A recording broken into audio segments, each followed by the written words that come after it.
ای خرس به زبان دوری یعنی ارز. بعد ارز به زبان فارسی باستان یعنی اشک. فهمید. خب میگه ای خرس افتادم بری دفتر. ای خرس یعنی اشک افتاده روی دفتر. ای خرس افتاده بری دفتر. یک زد 10 سان، دست همون دست، یک زد دستان که یه کافر، یعنی دو دستان یک زد که بیایید که کافر ده سنگ. کافر. لورتون دارید؟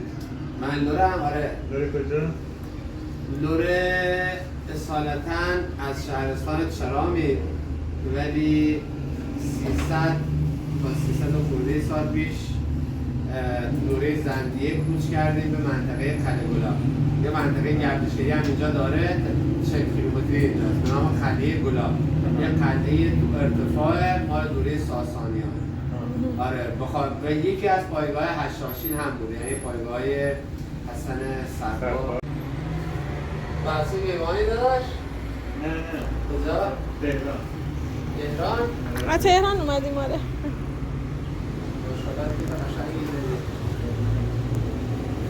از زمان تقریبا 8000 سال، یعنی شناسنامه مالدورا کوه زاگرس و فقط در امتداد کوه زاگرسی که مثلا بیشترین تنوع گیاهی دنیا، هیچ جای دنیای تنوع گیاهی رو نداره. بیبهان هم توسط قباد یکم در منطقه تنگ تکا، جایی که شهر قدیمی ارجان اونجا ساکن بوده بنان نهاده میشه و در همین تنگ تکا سردار بزرگ ایرانی که اهل روستای برزیون، به لهجه دوری ما بهش میگیم برزیون، در اطراف برزن بوده. آره هم چیز خودمون بوده، هم تبار خودمون بوده و روستاش هنوز هست. یکی ریمکون یا همون رومکان پایگاه ارتش اسکندر روستاش بوده. یکی هم برزیون داد همین آریو برزن.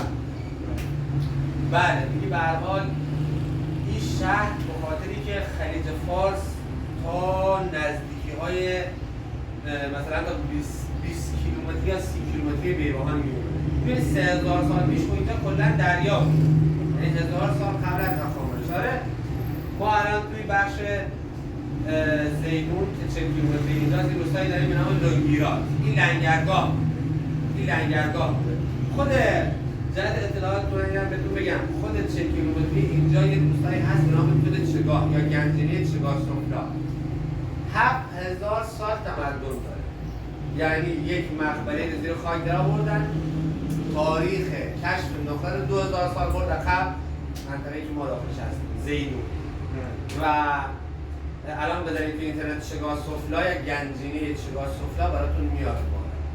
یعنی یکی از میشه گفت قدیمی ترین سایت باستانشناسی تاریخ، ولی خب به خاطر هزینه‌های مالی فعلا همون خبرها همشون گرفتن، چون نیاز به این کنکاش بسیار وسیع داره، نیاز داره روستا جابجا بشه.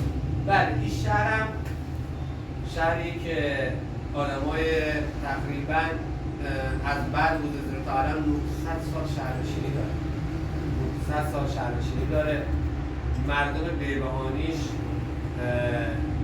چون ما دارا بودیم بیشتر مرزدار بودیم، چرا داشتیم، دام داشتیم و با همون فرهنگ بودیم بالا در کوهستان.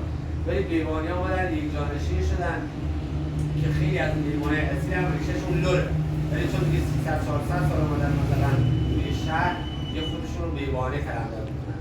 لهجهشون هم همون لهجه پهلوی یا ساسانی، لهجه بیبهانی که در جای ایران مشترکه. مثلا برو استان فارس، مثلا برو بیضا که مکان منصور حلاج بیضایی بود، حسین بن منصور حلاج بیضایی.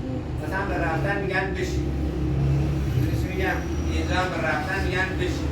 در زبان فارسی اصیل هم همین مثلا شبیه یزدیان نتیشون شبیه. آره یکم انگار این نشون دهنده اصالت این منطقه است، چیزی که کشورهای دیگه حتی نزدیکش هم نیست. ولی متاسفانه یه مثالی هست که میگه قبل دیگه رضاخان بیاد و اون جنگ رو در همین منطقه باشی نظر کرد و یه شاهراهی بود نسبت به استان مغول بیرحمت رضاخان با همون سردار لوری نه رضاخان اینجا چند تا جنگ داشته. اصلی این جنگی که داشت با شیخ ازرخان بوده، برادر شیخ مسعد فرزند شیخ جابر که در فلاحیه یا شاهرونی ساکن بودن و منم خیلی دوستش دارم، خیلی قبولش دارم و سعی میکنم که به هر حال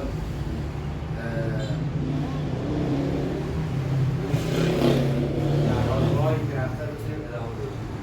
شاید یه قومی نشسته زندگی میکردن به نام نعمانی ها.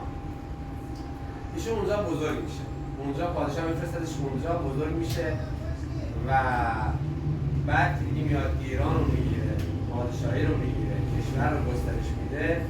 12,000 ببین 12,000 یه آقا چه ذهنی داشته، چه تفکری داشته، چه دیدگاه فلسفی بر ذهنش استوار بوده که 12,000 خواننده و نوازنده از هند میاد و در جای جای برو تاریخ بخون ثبته، هم ایران هم هند در جای جای ایران پخش میشه تا روحیه مردم هم شاد باشه.